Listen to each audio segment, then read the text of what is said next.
हमारा next topic है lecture number 4 की बात करेंगे। लेक्चर नंबर 4 स्टार्ट करने जा रहे हैं। लेक्चर नंबर 4 में फर्स्ट टॉपिक जो हम करने जा रहे हैं, determination of empirical formula and molecular formula. हम एम्पिरिकल फार्मूला और मॉलिक्यूलर फार्मूला की डिटर्मिनेशन मतलब फाइंड करना चाहते हैं। तो कई सारे मेथड्स अवेलेबल हैं जिससे हम कर सकते हैं। बहुत सिंपलेस्ट मेथड की तरफ जाएंगे, बड़े ध्यान से समझिएगा। पहले आपको ये समझना होगा व्हाट इज एम्पिरिकल फार्मूला। देखिए, let us suppose this is the formula of glucose. ठीक है, ये ग्लूकोज का फार्मूला है। दिस अगर हमें बोला जाए तो हम इसे क्या बोलते हैं, molecular formula.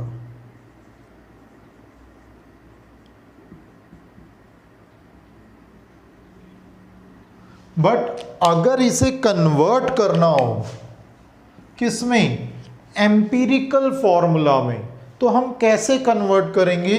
Carbon ratio hydrogen ratio oxygen ले लेंगे।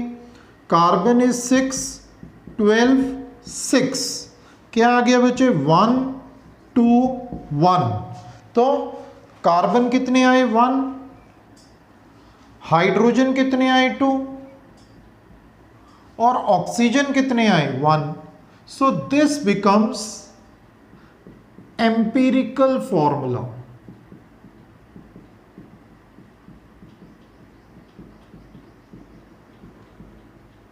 Means lowest ratio of the elements becomes the empirical formula of any compound.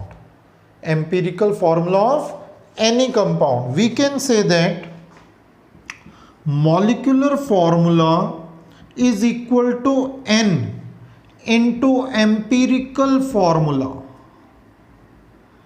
Empirical formula. ठीक है, यहां पे n क्या है, n वो नंबर है जिससे हमने पूरे को डिवाइड किया। ठीक है, तो देखिए अगर हम बात करें n की, तो molecular formula divide by empirical formula.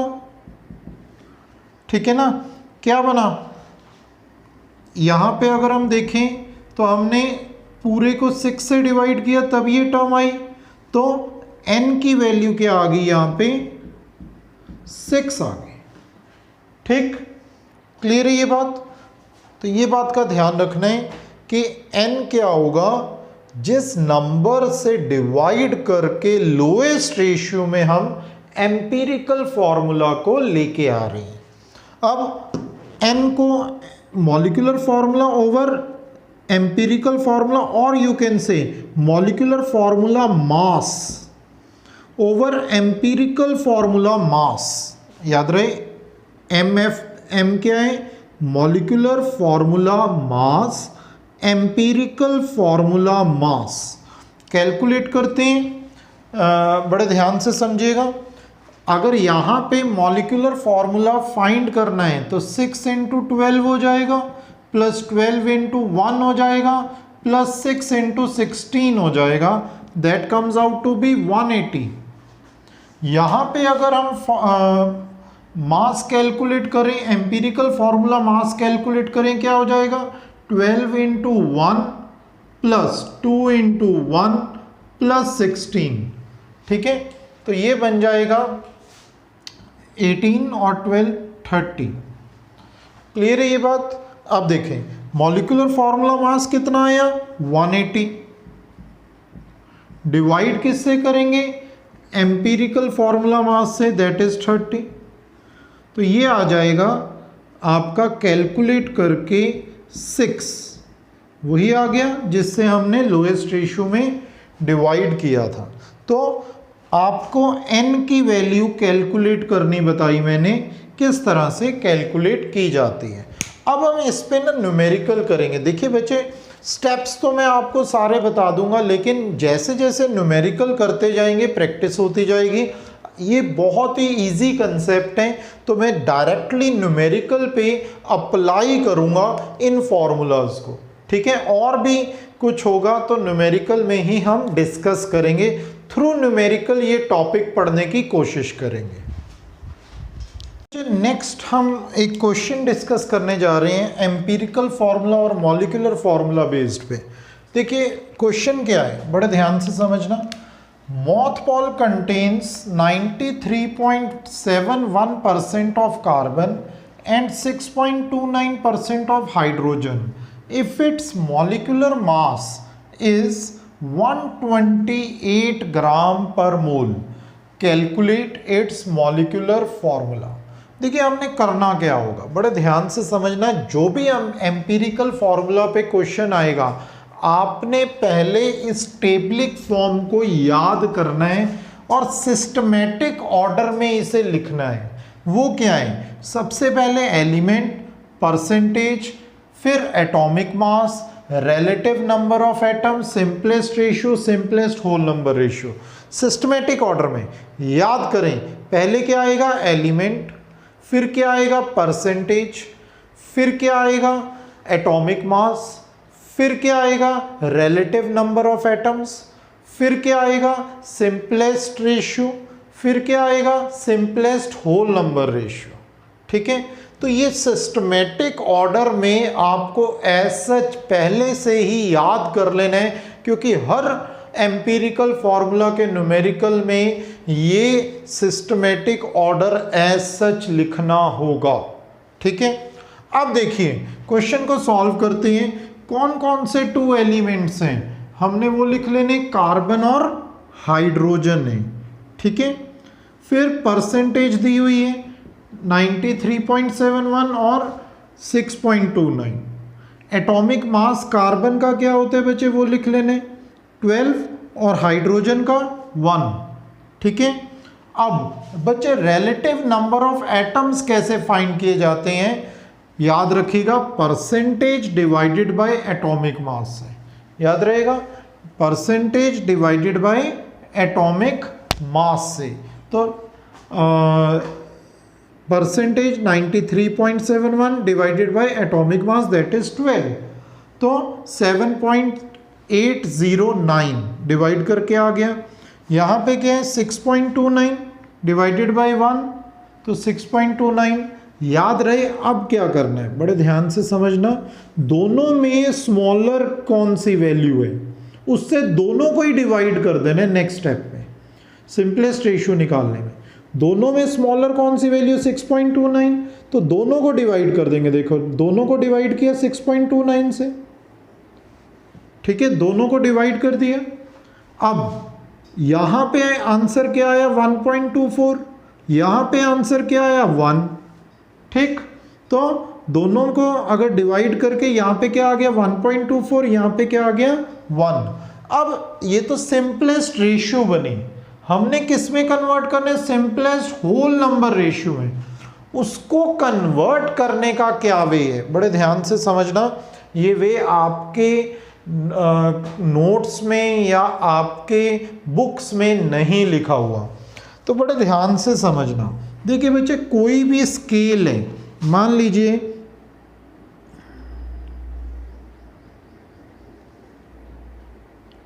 बड़े ध्यान से समझना, ये स्केल है मान लीजिए, ठीक है, यहाँ पे लेट अस सपोज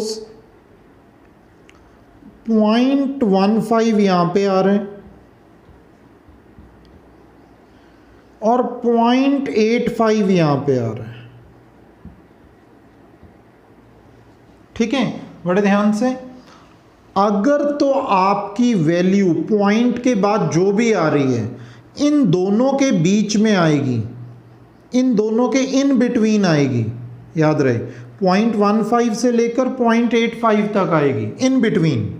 ठीक है, तो ये इन बिटवीन जो वैल्यू होगी उसको हमें उस ऐसी वैल्यू से मल्टीप्लाई करना होगा, नंबर होल नंबर से मल्टीप्लाई करना होगा कि आपका आंसर या तो 0.15 से नीचे आ जाए या 0.85 से आगे आ जाए। अगर 0.15 से छोटा आया तो आप पिछला नंबर ले लेंगे, चाहे 0 है चाहे कोई और है। और अगर 0.85 से बड़ा आया तो आप नेक्स्ट नंबर होल नंबर मान के चल लेंगे। मैं आपको करके बताता हूँ, ज़्यादा क्लैरिटी आएगी। जैसे हमारा अभी क्या आ रहा था 1.24 आ रहे, देखो वही चीज़ 0.15 वाली हम इधर अप्लाई करते हैं, ध्यान से समझना। ये क्या आएगा 1.15, ये क्या आएगा 1.85। अगर बच्चे यहाँ पे होता 1.14 होता तो ये इन बिटवीन होता 1 और 1.15 के, तो मैं लिख देता 1, उसको क्या लिख देता 1, या फिर होता 1.89 मान लो, तो ये 1.85 और 2 के बीच में होता, तो मैं क्या लिख देता 2 होल नंबर। बट अब ये इन बिटवीन है, देखो 1.24 इन बिटवीन हुआ, कहीं यहाँ पे लाई करेगा 1.24, ठीक है। तो अब इन बिटवीन आए तो मुझे उस नंबर से उस लोएस्ट होल नंबर से मल्टीप्लाई करना, याद रखना लोएस्ट होल नंबर से मल्टीप्लाई करना पड़ेगा, जो कि मेरी वैल्यू को फिर से 0.15 से नीचे ले आए, 0.85 से ऊपर ले आए, ताकि मैं होल नंबर बना सकूं, ठीक है। तो इसको अगर मैं 2 से मल्टीप्लाई करूंगा लोएस्ट होल नंबर में, तो क्या बन जाएगा 2.48। देखो 0.48 आ गया, फिर से इन बिटवीन लाई किया 0.15 और 0.85 के। बात को समझना ध्यान से, इन बिटवीन लाई किया ना, तो मैं ये नंबर कंसीडर नहीं कर सकता।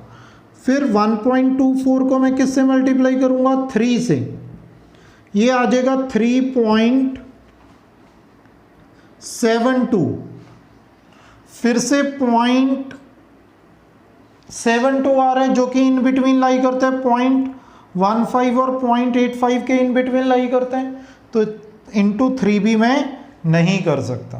बात को समझेगा। अब मैं करूंगा नेक्स्ट नंबर, होल नंबर क्या है 4 से मल्टीप्लाई करके मेरा क्या आ रहा है, बड़े ध्यान से समझना 4.96 आएगा, ठीक है। अब देखो जरा ध्यान से, 0.96 आ गया, it means in between line नहीं किया, देखो क्या आया 4 ये, और फिर आगे क्या आ जाएगा 5 आ जाएगा, तो यहां पे लाई किया,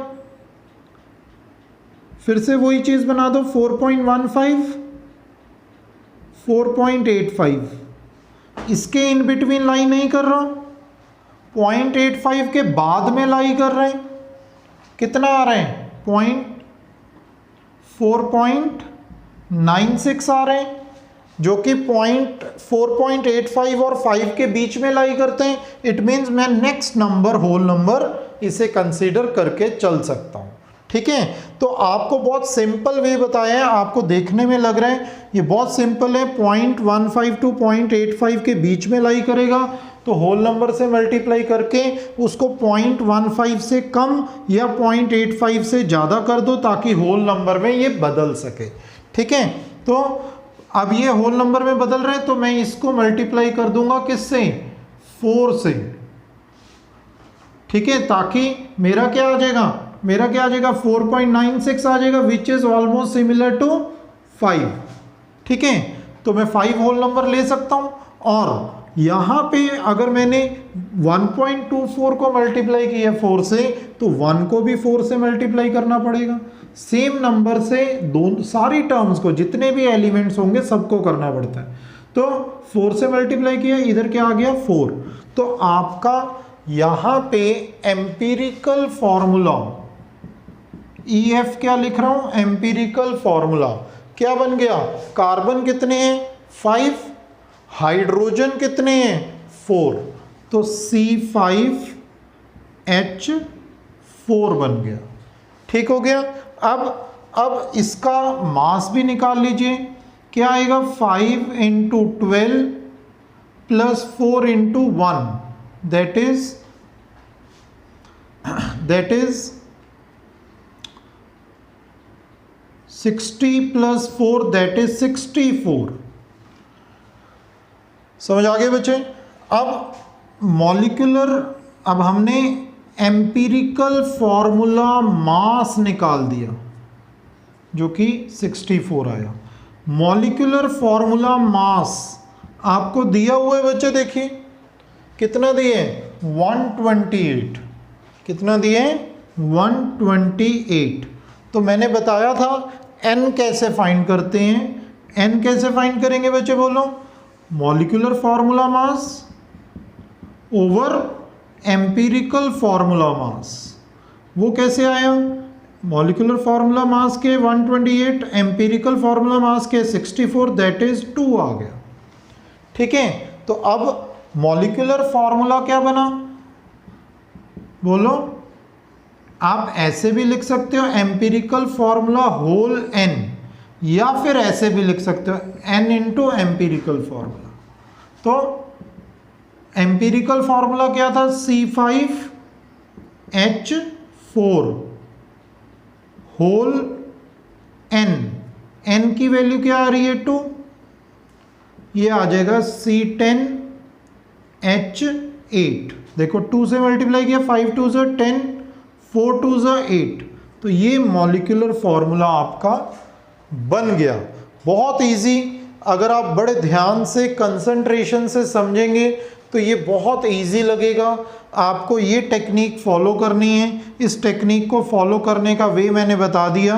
पहले 2 से मल्टीप्लाई किया, हमारा 0.48 आ रहा था, 0.48, 0.15 और 0.85 में के बीच में लाई कर रहा था। फिर से 3 से मल्टीप्लाई किया होल नंबर से, फिर से 0.15 और 0.85 के इन बिटवीन लाई कर रहा था। फिर जब 4 से मल्टीप्लाई किया तो इन बिटवीन लाई नहीं कर रहा था और मेरे को होल नंबर मिल गया, that is next number is 5 मिल गया। और उसको भी 4 से मल्टीप्लाई कर दिया, नेक्स्ट को भी, और मेरा एम्पिरिकल फॉर्मूला बन गया। तो इस तरह के न्यूमेरिकल्स बहुत इंपॉर्टेंट हैं, आपको आ भी सकते हैं और आने भी चाहिए। कैसे सॉल्व करना है मैंने बता दिया। इसी पे एक और न्यूमेरिकल करेंगे ताकि और प्रैक्टिस हो सके। नेक्स्ट क्वेश्चन हम एम्पिरिकल फॉर्मूला पे करने जा रहे हैं, बड़े ध्यान से समझिएगा। एक बात आपको इस क्वेश्चन पे कराने से पहले समझा दूं कि जो वेपर डेंसिटी होती है ना, उसको अगर 2 से मल्टीप्लाई कर दें तो वो बच्चे मॉलिक्यूलर फार्मूला के इक्वल हो जाती है, मॉलिक्यूलर फार्मूला मास के इक्वल हो जाती है। याद रहेगा क्या, मॉलिक्यूलर फार्मूला मास क्या होता है, 2 इंटू वेपर डेंसिटी। तो आपको क्वेश्चन में कभी भी वेपर डेंसिटी रिलेटेड कुछ भी दिया होगा तो उसको 2 से मल्टीप्लाई कर दोगे तो मॉलिक्यूलर फार्मूला मास आ जाएगा। ठीक है, तो इसी बात से शुरू करते हैं ये सेकंड क्वेश्चन जो कि हम एम्पिरिकल फार्मूला रिलेटेड कर रहे हैं। ध्यान से समझिएगा क्वेश्चन क्या है।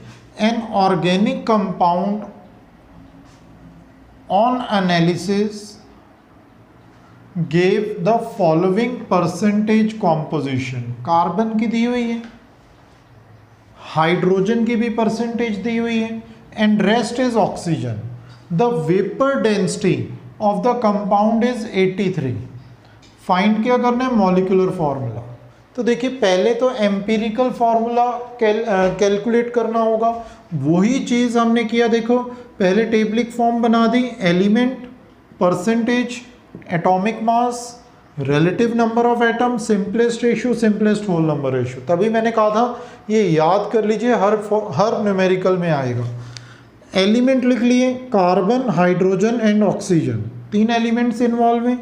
परसेंटेज तीनों की, कार्बन की दी हुई है, हाइड्रोजन की दी है, तो 100 में से दोनों को ऐड करके सब्ट्रैक्ट कर दोगे तो क्या आ जाएगी, ऑक्सीजन। रिमेनिंग क्या है, ऑक्सीजन।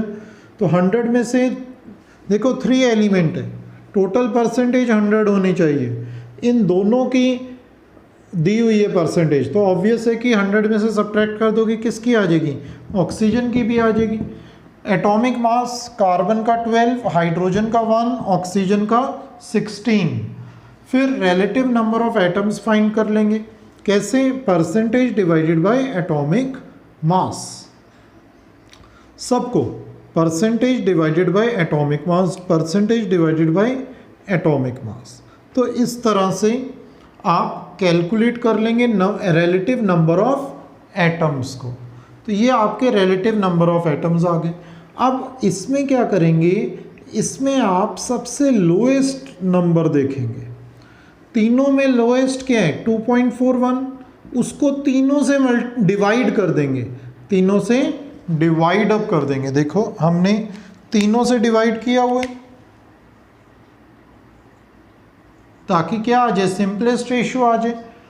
तो डिवाइड करके ऊपर कार्बन में क्या आ गया 2, हाइड्रोजन में 1.49 और इसमें ऑक्सीजन में 1 आ गया।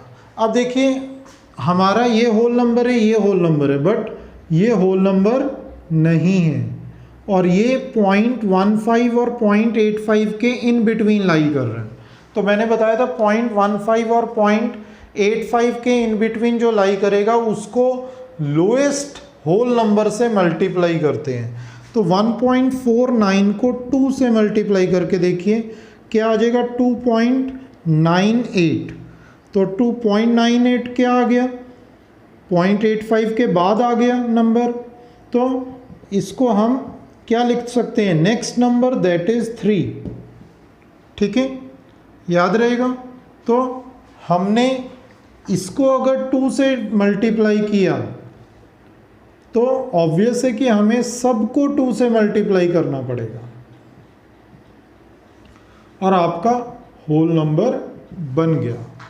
क्या ये क्लियर हुआ? अब देखें, अब अगर 4, 3 और 2 आ रहे हैं, ठीक है, तो आपके कार्बन कितने बने 4, हाइड्रोजन कितने बने 3, ऑक्सीजन कितने बने 2। तो ये आपका एम्पिरिकल फॉर्मूला आ गया। क्लियर है बच्चे? एम्पिरिकल फॉर्मूला आ गया। अब आप क्या करें, आप इसका मास भी निकाल लें। क्या आएगा 4 × 12 + 3 + 2 × 16। ठीक है, ये आपका कैलकुलेट करके 83 बन जाएगा। ठीक है, आपको वेपर डेंसिटी दी हुई है, कितनी दी है 83। तो मॉलिक्यूलर फॉर्मूला मास आ जाएगा 2 × 83 मैंने बताया था। वेपर डेंसिटी को 2 से मल्टीप्लाई कर दो, क्या आ जाता है मॉलिक्यूलर फॉर्मूला मास, ये याद रखना है 166 बन गया। अब मॉलिक्यूलर n आ जाएगा आपके, molecular formula mass over empirical formula mass. Molecular formula mass के 166, एम्पिरिकल फॉर्मूला मास क्या आ रहा था 83। तो ये आपका 2 आ गया, n की वैल्यू 2 आई। इट मीन्स क्या करेंगे आप, मॉलिक्यूलर फॉर्मूला क्या होता है मैंने बताया था एम्पिरिकल फॉर्मूला होल n, या फिर मैंने बताया था n × एम्पिरिकल फॉर्मूला। तो एम्पिरिकल फॉर्मूला क्या है C4H3O2 होल n की वैल्यू 2 आई है, तो ये बन गया C8H6O4। तो ये आपका मॉलिक्यूलर फॉर्मूला ड्राइव हो गया। तो बहुत इजी है, अगर आप स्टेप बाय स्टेप करें तो डिफ़िकल्टी नहीं आएगी। तो इस तरह से हमारा एम्पिरिकल फॉर्मूला आता है। नोट्स में आपको और भी क्वेश्चंस मिल जाएंगे, आप ट्राई करिएगा, इन केस कोई डाउट आती है तो पूछेगा। तो ये एम्पिरिकल फॉर्मूला हमने का टॉपिक और मॉलिक्यूलर फॉर्मूला का टॉपिक किया।